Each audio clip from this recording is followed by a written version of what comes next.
Well, welcome back to the Dial In podcast. We've got a very special guest with us today, Cole Mucci, who is the founder of KingsOne Farms. Just currently in development right now, and we're really excited to have him. Thanks, Cole. David, thanks for having me, man. I appreciate it. Happy to be here. Yeah. So, Cole, can you tell us a little bit about KingsOne Farms? I mean, it's a pretty exciting development. Thanks. So, yeah, KingsOne Farms is a 6.5 acre lettuce facility going to launch this fall, 2025.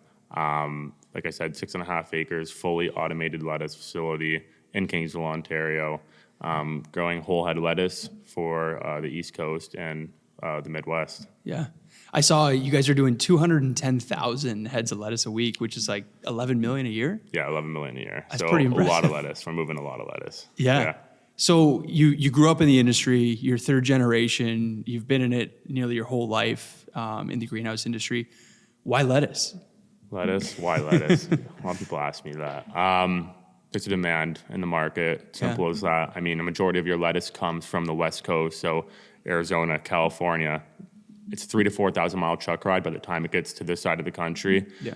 Takes roughly 3 to 4 days. Logistically, makes no sense. There's a far more viable way of doing it, man. I mean, the truck's driving from one side of the country to the other side of the country. By the time that lettuce gets there, it's slimy, it's dead, it's not good to eat. If you're a regular consumer in the grocery stores and you look on the shelves, it doesn't look good, and that's like the honest truth, man. So that's the vision behind KingsOne, to support this side of the country because there is a far more viable way of doing it. And a lot of that lettuce coming from the West Coast, Arizona, California, is all outdoor field grown.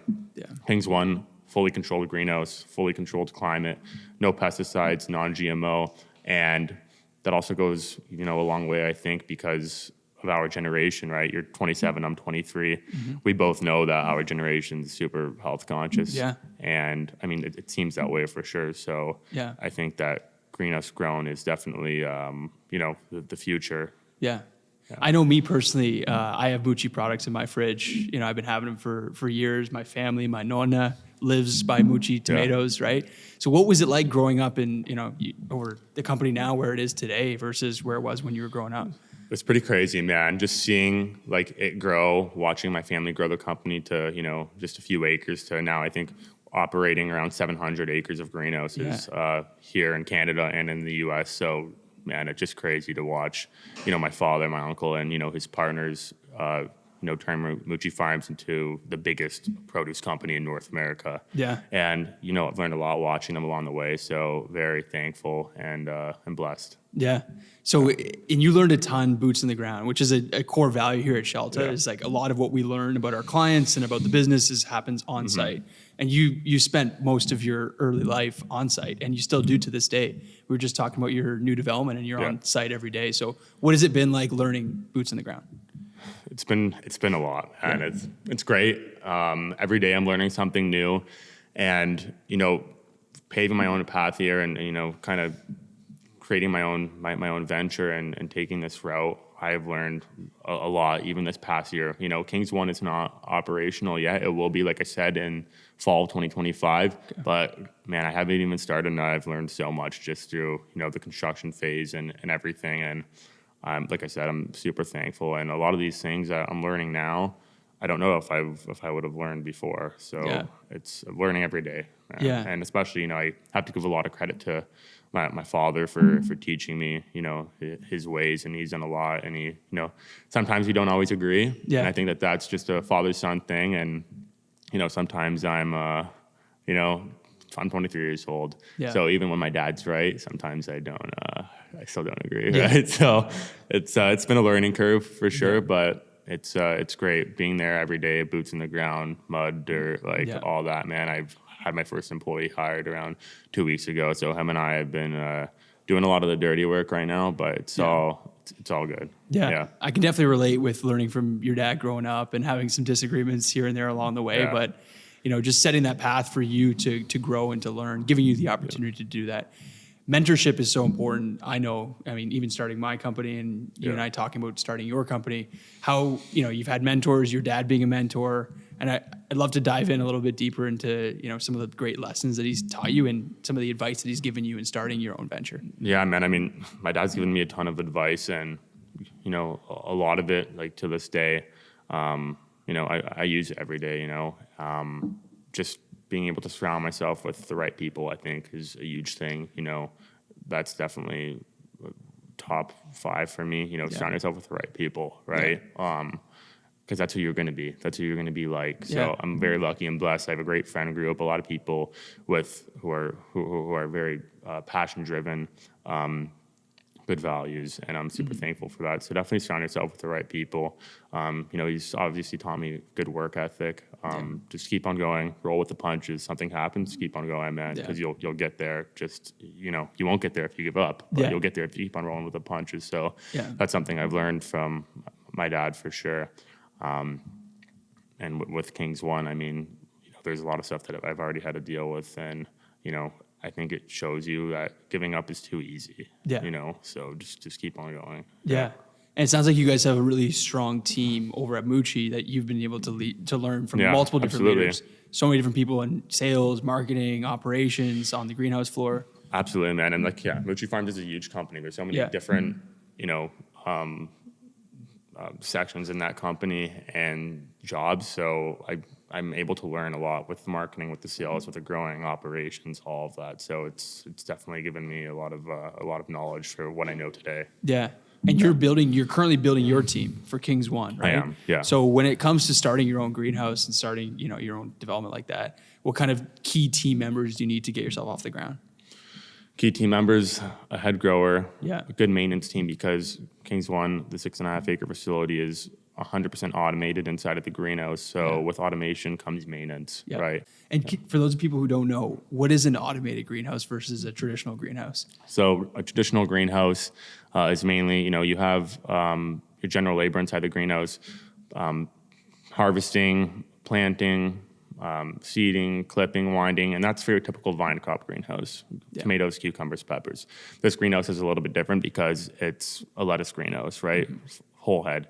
And the lettuce system is all on a mobile gutter system is what we call it. And from seeding to germination to when the plant's in the greenhouse to when it gets to the warehouse to be harvested is all automated besides the harvesting. So the whole greenhouse really is fully automated, and there's not one person working in the greenhouse. Okay. Wow. Yeah. And it can be operating 24 hours a day? Yeah. Wow. Yeah. That's impressive. So no wonder you guys can produce such volume. Operating 24 hours a day because it's automated, but for manual labor, only your typical 8 to 5, right? 6 days a week, and I mean, the whole greenhouse is completely automated, like I said, until it gets into the harvesting. And it's pretty crazy. It's kind of hard to understand it if you haven't seen it, but once you see it, it's something pretty incredible. And you know that is the future when you see it. Yeah. And so we're super, obviously being a technology software company, I'm very curious into the amount of technology I'm sure you guys are using right now, whether it's like an app interface or a dashboard, like seeing high level analytics of how your operations are going. What kind of, are you implementing technology right now? And definitely implementing technology. And, that's the thing about being young and being 23 is, we're obsessed with technology and all that stuff. So definitely integrating new technology and AI, right? That's a big thing that's coming into the agricultural industry right now is AI, and not even just agriculture, but everything, obviously, right? Like AIs and everything. So, a lot of technology coming in right now, which is awesome. And that's what I need. That's what I want. I want to integrate new technology, and that's something that I'm passionate about. Because I mean, even right now, just in the construction industry, we're collecting thousands, if not hundreds of thousands of data points a day. It's like hours clocked, materials supply, developments being sold, units being selected based on certain features, certain upgrades. I can only imagine inside of a greenhouse, there's so many data points that you can collect. Ton of data points, man. Ton of data points. Sizing of, in my case, lettuce. So sizing of the heads, production, how many heads per square meter, right? Harvesting, everything, man. Even when it comes to the camera system, it can detect whether you have a disease. It can detect if you have tip burn, which is what we call in lettuce, if the tip gets burned from too much light or too much heat. So it's crazy, man. And there's a lot of great companies out there right now that are coming into the industry and, finding ways to make the grower's life a little bit easier. And it's sort of the perfect database for AI, right? Because we're going through it right now. We have a team building out our AI, building out AI for other construction companies. And in order to develop a really strong AI database, augmented retrieval database, you need data, or you need data points, you need structured data. So you have a perfect setup to create a really strong AI in the industry. But what kind of questions, as an owner, would you leverage the AI for? Definitely for growing. I think that, it can be used as a tool. Yeah. Not to replace a grower. I don't think that you can replace a grower. Because AI doesn't have a green thumb. A grower has a green thumb. Yeah. But you can definitely use the AI as a tool for sure, just to help you with, like I said, maybe it's sizing of the heads, or like when I talked about tip burn, maybe tip burn and identifying that, and maybe it's saying, giving you a heads up, hey, you have this in that area, so watch that carefully. Yeah. Right. So I don't think that AI will be able to replace a grower, but it can definitely help and be used as a tool. Yeah. And I think that goes for a lot of things with AI. I mean, it might be able to replace some things, but a majority of the time, it's a tool. It's not meant to replace a human. Yeah. That's just my opinion. But no, I'm with you on that. We're the same way. Is it helps you to make better, more informed, data-driven decisions, right? So if you're about to invest into something, a new technology or a new product, or a new division of your company, right? Having that data to back it, asking the right questions, you can make better informed decisions. Yeah. And the people who do work for you now can leverage it themselves to make their job and their life easier, so they can produce more and do more. And do you feel like that's the direction that greenhouses are going? Is it going to be, we're going to see a lot more of that? I do. Definitely for leafy greens and whole head lettuce. For your vine crops, it's a little bit different because you do need manual labor inside of the greenhouse. Right now, there are, companies that are trying to integrate new technology, like maybe for harvesting and just regular crop work. But I mean, it's coming. It will come eventually. But right now, I think for vine crops, manual labor is your best bet for sure. And it's very hard to replace the human hand, by the way.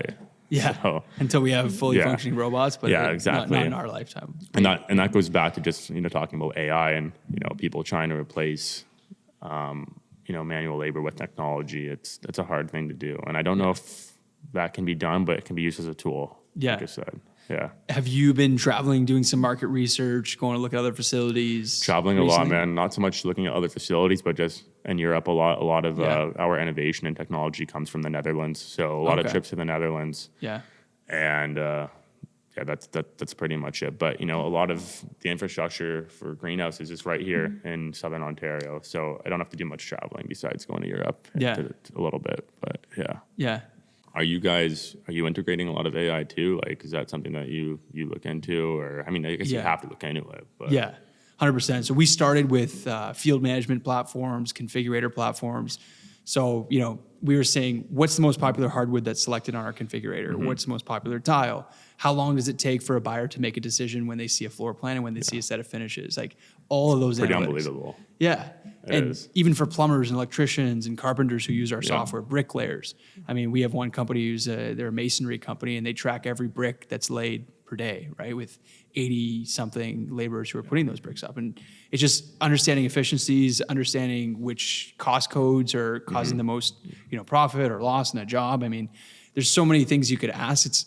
I feel like those who are asking the right questions and can define the problems that they're trying to solve the best are going to get the most out of AI.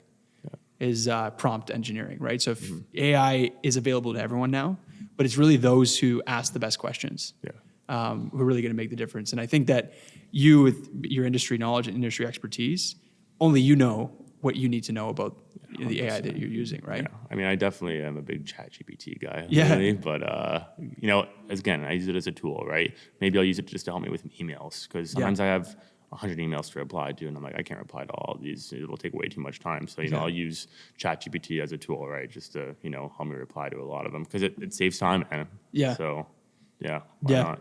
Same goes. The email problem is sort of a commonality amongst many different industries. So you're receiving 100 emails. How many of those 100 emails do you need to act upon immediately? Right. Oftentimes. Not many of them. Right. A lot of them might be noise. I don't like to leave people hanging, but not many of them. Yeah. Right? So when it comes to now that you're branding the company, you're getting yourself out there. I mean, we're big proponents of branding and marketing, but how does branding and marketing work for greenhouse companies? Is it a different type? Is it different outreach? How does that look? No, I think it's pretty well the same. I mean, just as your standard company would be, branding and marketing. And, we're obviously in retail stores, right? So marketing needs to be good. Yeah. And, where there's always big conventions, maybe 3 or 4 really big ones a year. We call it the IFPA. Okay. And then CPMA, which is in Montreal, and the IFPA rotates between Anaheim, Florida, and Atlanta. Yeah. And those are basically when, all big, produce growers or retailers come together and, check out everyone's product, marketing, this and that. And that allows a lot of opportunity to network and connect. I don't know if I just answered your question, but hopefully it did. But yeah, there's a lot of marketing goes into it if you're a marketer. Yeah. And it feels like it's very much a relationships-driven business too, right? Because a lot of the clients that you probably have are long-term clients, right? They're not just coming for one-off purchases, right? Yeah. So being young in the industry, being 23, because I know I went through this, is like establishing those relationships at the onset when you obviously working from a very strong company, probably have a lot of those pre-existing relationships. But how is it now, Cole, as a different identity, being 23, starting his own venture, making those relationships and those connections? How has that been so far? It's been great. Yeah. It's been great. And, I owe a lot to, my family just because of, the reputation that we have in the produce industry, which is huge. But, networking and relationships is very important. And I think that's honestly like 80% of it for sure is networking relationships. And not just, I'm not saying just for the position that I'm in, I'm just saying in general, in business and in life. Networking, relationships, man. And the other, 20% putting in the work and doing your due diligence and learning. But a lot of it is relationships and networking. Yeah. Have you sort of made the announcement that you're taking on this new venture? I'm sure you're getting opportunities left, right, and center from people who want to work with you. So how are you navigating that right now to pick the best opportunities and tracking that? I mean, all my lettuce is being marketed through Mucci Farms. So they do a lot of, they're going to do all the sales and marketing because that is my marketer. But it's been definitely overwhelming, which has been really, really good. I think that people are excited to see Canadian-grown lettuce coming to Canada indoors in a greenhouse, right? And like I said earlier, about our generation and about, the issues on the West Coast, there's a huge demand and a great opportunity. So I'm really thankful and really looking forward to this next venture, I guess you could say. And there's a lot of other stuff on the horizon that, I'm planning that I have in mind. But, what I've learned so far and what my dad always tells me is focus on one thing at once because you'll go crazy trying to do multiple things at the same time. And that's something that I've learned definitely for sure. You've already created the company. You've got a few existing relationships that you're going based off of. Where do you see KingsOne Farm being 5 years from now? What will be kind of the ideal horizon for you? The biggest lettuce grower in North America indoors. But obviously, doing that the right way because biggest isn't always the best. You need to make sure that you have your operations down. And a number of things. You need to have the right people. So maybe I should rephrase that, not the biggest, but the best. So that's the vision, man. And I think that we can definitely get there. I know that we will. But everything comes with time, right? And, just take it day by day, I think is the goal here. And I'm sure you got competitors out there, right? But if I'm looking at so-and-so and I'm looking at KingsOne, if you had to identify your key differentiator, what makes you guys different? What makes us different is the system that we're growing on. The area where we are, located, which is Southern Ontario, for distribution. And I mean, just the cleanliness that our facility will be, and food safety and all those things, being non-GMO, pesticide-free, unlike the field production, right? So those are big key differences. Huge. So talking to you, this is the Dial In podcast, and we love having guests on that are dialed in. And when you and I first met, I'd like to think I'm dialed in. I hope I am. No, I would say you are. Thanks. But we always like to ask, like, how do you personally dial in? So you got a big day ahead of you, you got a big week ahead of you. You're meeting with multiple clients. You're going to the construction site, checking progress. Like, how does Cole dial in? How do I dial in? Well, I wake up at 5:30, hit the gym, hit the weights. That's number one. Try and do that, 6 days a week. That just gets me going, man. And that's you need something that turns you on like for the day, and that's it right there for me. I need to hit the gym in the morning. And, definitely guilty of hitting the snooze button a few times and, maybe having to go after work, but starting in the gym in the morning and, going to work right after, those are my main priorities is, health, fitness, and work and family too, making time for family. Yeah. Right. I think that goes a long way too, and you have to make time for family. Right. But that's kind of got me dialing in and, just surrounding myself with the right people with what I said earlier, you can't have negativity around you, there will be negativity around you because, people will hate on you whether you do good, whether you do bad. So that's just what it is. But, try and keep those positive people in your life. And sometimes people come and go too, right? Yeah. So, when they go, that person wasn't meant to be in your life anyways. So a lot of dialing in for sure. Yeah. And if you don't, I mean, sometimes, when you're going for something, you're putting yourself out there, you have that negative feedback. That means you're doing something right. Yeah, exactly. Right? You're garnering attention for what you're building. And oftentimes it's not necessarily people who are doing better than you that are going to be putting you down. It's usually people that wish they were doing what you're doing or putting themselves out there that maybe have their own internal fear that they are just portraying onto you. No, that's exactly it, man, Right. for sure. And I mean, I've experienced that a lot for sure. And like I said, man, just surround yourself with the right people. You'll have, supporters, you'll have haters, but at the end of the day, you do what's best for you and you do what you want to do because you only get one life. And, you're 27, I'm 23. Right now, especially for yourself, we got to take all the risks that we can from a business standpoint and whatever it may be, as long as they're not, too stupid. But, it's a lot easier to do so when you're in your 20s rather than when you're in your 30s and 40s. So definitely need to take advantage of this time that we have now. Yeah. Yeah. Calculated risk too, right? Exactly, man. Yeah. Calculated risk. That's a better way to put it, I think. Are you a to-do list guy, checklist guy, when you have a lot on the go, or do you use a software for that? How do you? Man, it's all in my head, man. Yeah. I write stuff down in my notes on my phone sometimes, but, if I got to do something, I try and do it right away because I know I'll just forget or something, or something will come up because sometimes, not every day's the same, right? Yeah. So I wouldn't say I'm really a to-do list guy. I kind of do things on the fly, but bottom line, I make sure that they get done. Yeah. Yeah. And you wear a lot of hats right now. Yeah. Right. You're doing sales, you're doing operations, you're part of the marketing. I mean, not hiring. necessarily sales. Yeah. Because like I said, that's all Mucci Farms and they're doing the marketing as well. But, I am doing, the operations and I'm trying to do a bit of social media too as well, for KingsOne and also personal content as well. I think it's important to grow, that personal brand and that's huge. Yeah. So that's kind of my vision right now, what I'm doing. Yeah. Yeah. And that personal brand that you're building right now for Cole, it's currently obviously entrepreneur, healthy lifestyle. There's certain core values that Cole has that, you're obviously portrayed into the business that you're building. Yeah, man. And the personal brand, the whole point of that is just to be myself, be authentic as possible, right? Whether it's business, fitness, anything, man, all my values. And I think that a lot of people have similar values and similar, interests, right? Yeah. So like yourself, I mean, business, fitness, whatever. Family life, all that, man. Yeah. And when it comes to, you're building a network right now, you built it here in Kingsville and Leamington. Mm-hmm.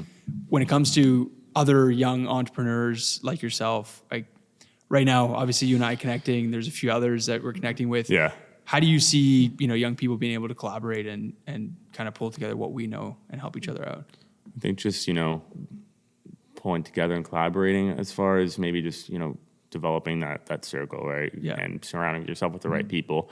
I think that someone knows when someone's good for them and when someone's not. So, just, connecting with people with similar interests, right? Even if you're not in the same industry, you and I are in completely two different industries. What we do does not, go together whatsoever, but our vision does. Yeah.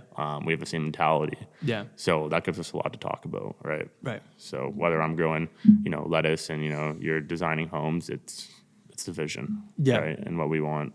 Where does the name KingsOne come from? KingsOne, where does it come from? Well, Kingsville, number one. Yeah. I guess. Yeah. Okay. Yeah, that would be it. Yeah.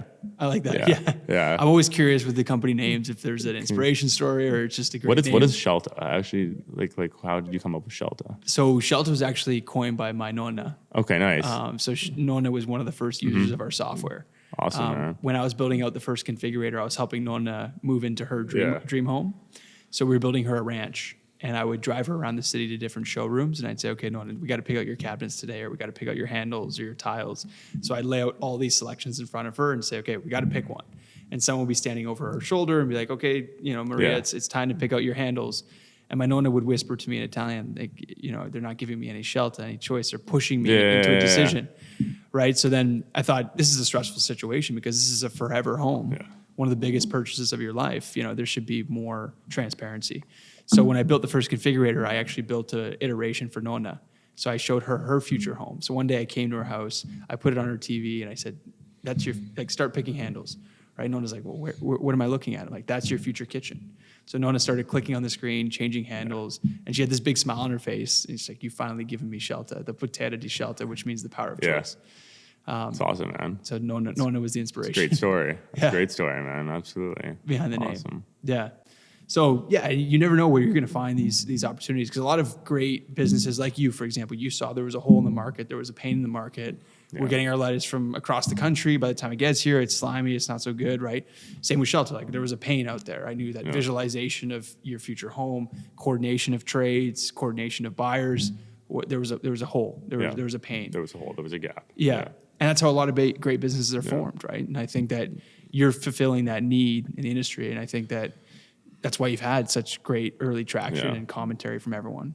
Yeah, no, I believe so too. I'm sorry to get sidetracked, but I'm happy you share that about your Nonna, because that hits home, man. Like, I got 2 Nonnas too. I love my Nonnas. They're great, and don't know who I'd be without them either. So they've done a lot for me, for sure. So is your Nonna still around? Yes. Awesome. Knock on wood. Awesome. Yeah, knock on wood. God bless, bro. Yeah. But it's great. There's something special about having a Nonna. I know any grandmother out there, it's a special bond, but us both being from Italian heritage, I mean, that it's like having a second mom growing up, right? Absolutely. And I love espresso's great, by the way. Oh, thank you. Really, really good. I mean, I finished mine, but it's great. I could probably pump 10 of these a day. Yeah. 1 in the morning, lunch, 3 p.m. after dinner. That's usually how it goes. So, And it's interesting too. Like, what we found was so special about the espresso was having it with clients like you and I, or even just friends and collaborators. It's just an opportunity to pause. I mean, I remember when I was in Italy and how seriously they took their coffee time, espresso time, right? Like, everything paused. And cool thing about it was, you probably know this, is when you go to a bar in Italy, you can't take your espresso to go. No. There's no to-go cups. No such thing. Like, you got to go with the physical cup. You sit, you enjoy it, and then you leave. Right? Yeah. Whereas it's like my Nonna's house. Yeah. I can't take it to go. No. You got to have it there. Yeah. And I would never take it to go, but Yeah. And I think appreciating that moment to take a pause, take a moment in life and just kind of like enjoy that, talk to someone, feeling a little bit caffeinated, like it's great, man. That's what I love about, even, I know getting sidetracked a bit, but just traveling back there is just awesome because, it's everything here seems like so rushed sometimes and so go. So it's kind of nice to, just have that. And sometimes people don't want to talk, right? Yeah. So, yeah. Well, we can jump onto this topic of just like wellness, right? We're noticing a shift in our generation of versus our parents' generation of how important wellness is. And I know, just after researching your company and even your dad, he's a triathlete. I thought that was pretty sweet, right? It's just like how much you guys value your wellness, and it kind of translates and reflects into how successful you guys are as business people too, right? You need it, man. You need wellness. And, I don't think I'd be as driven in my business every day if I didn't take care of my body and work out. And I think that you probably feel the same way too, is you want to feel good. Yeah. Well, that's what you have to do. You want to do good in your business. That's for me, that's what I have to do. I mean, not everyone's like that, but that's what I need to do. I need fitness in my life. I need wellness. And it's funny, our generation is definitely like that. There's a huge wellness culture, and it's funny how the generations change too. Because I know a lot of people that don't really necessarily go out or go out on the weekends or do anything like that. And it just, there's a big change. I still do that. I still partake in, having fun and going out with friends and, going to the bar every now and then. But, definitely dialing in and just, really focusing on wellness and business is a big thing. But you can't forget to have fun. Yeah. That's another thing. Yeah. But there's when it comes to dialing in, that's the whole, what we're trying to build around the movement and the culture of dialing in is really dialing in all aspects of your life. So not just business, you got to dial in, you got to put in the work, put in the time, but also dialing in your family life and dialing in your fitness and all that.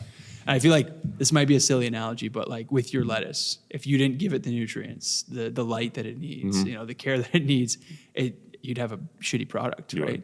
Yeah. But it's sort of like ourselves, right? If we didn't take care of ourselves, take care of the right nutrients, the right sunlight, the right time, rest, we would probably feel pretty shitty as well, right? You definitely, yourself comes first, and I think that's that's something hard that a lot of young entrepreneurs and entrepreneurs in general have a hard time. I think that the business comes first, which is great, but you need to be right there with your business, right? Yeah. You need to take care of yourself too, and I think that happens a lot. And you could probably maybe have experience from starting SCELTA, I don't know, but you're focusing so much on your business, you forget to give yourself that attention and that care, and I think that happens to a lot of people. Yeah. Right.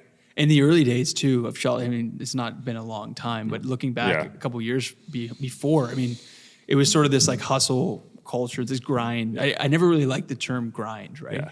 It's not a grind. I really love what we do. Yeah.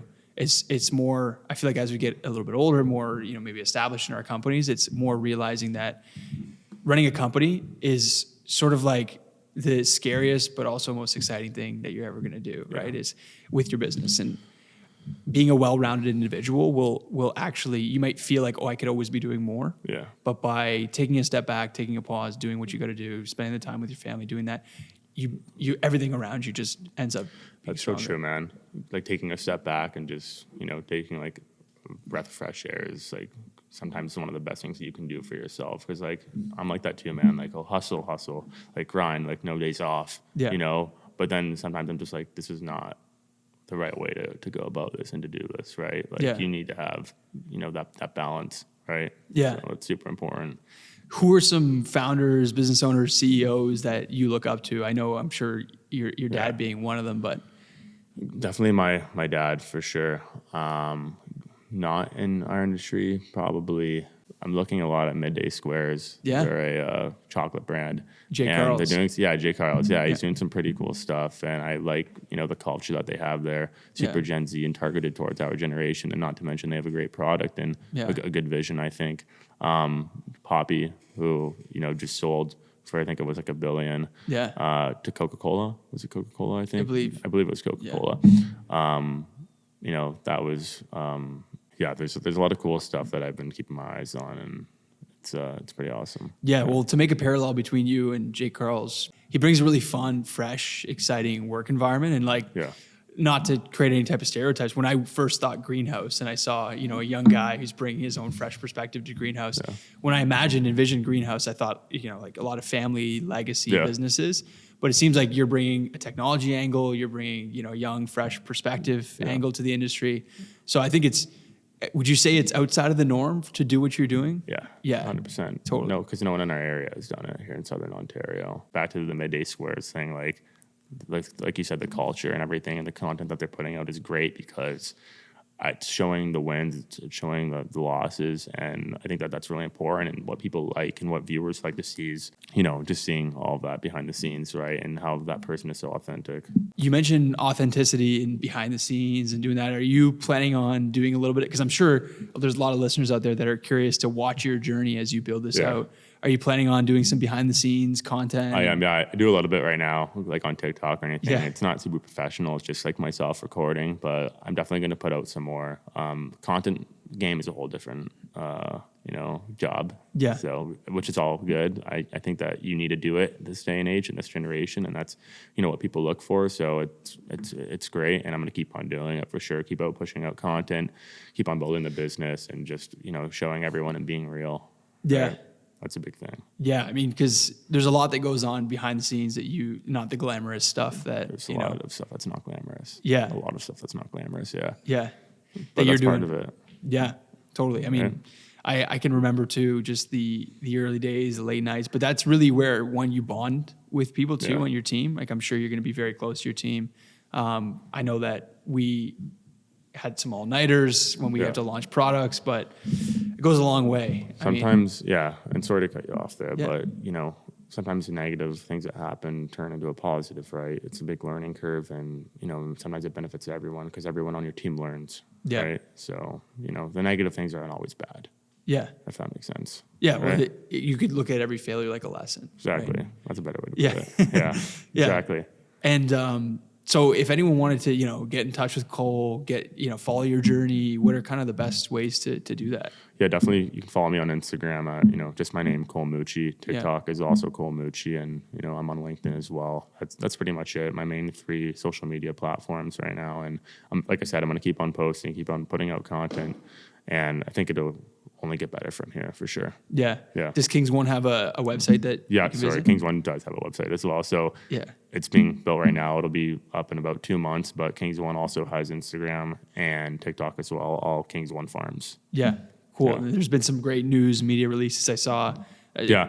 A number of articles about it. Yeah, a lot of agricultural, newsletters and magazines, and a lot more coming out right now that we have on the horizon. That'll be out in probably a few months. Yeah. So looking forward to it. And greenhouse and agriculture is not necessarily like considered a cool necessarily No. route or business, but I feel like you're bringing a very cool aspect to it, and very like. And that's the goal, man. Yeah. Next generation, feeding people is a big thing in Yeah. the world. So it's something that has to be done, and I'm passionate about it. Not only because of my family and the legacy, but just because of how important it is to eat clean food, Yeah. and how important it is where your food comes from. Yeah. Right. So it's something that I take very seriously. Yeah. Yeah.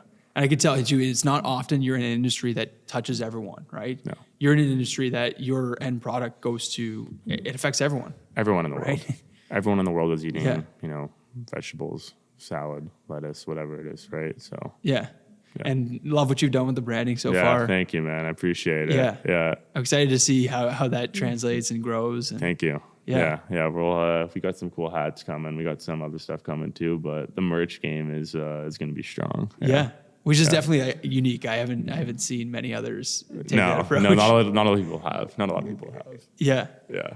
Yeah. So I mean, we're excited to just keep a tab on your journey. I know you and I are going to stay in touch. Absolutely. man. I'd love to be there for your official launch. No, yeah, absolutely, man. Like I said, September, October, most likely beginning of October, we'll have our first planting and then harvesting. So it's only a few months away. I mean, a little bit more than a few months, but I know that it's going to come really fast. Yeah. You're in an industry that touches everyone. I know there's a lot of listeners out there who have Mucci products probably in their households, and soon to be also KingsOne products, which is really exciting. Yeah. So I wish you all the best, and happy to support you in any way we can. Appreciate you, man. Thanks a lot for having me. We had a great conversation, and I look forward to doing something like this again. Yeah. Thanks, man. Appreciate it. Thank you.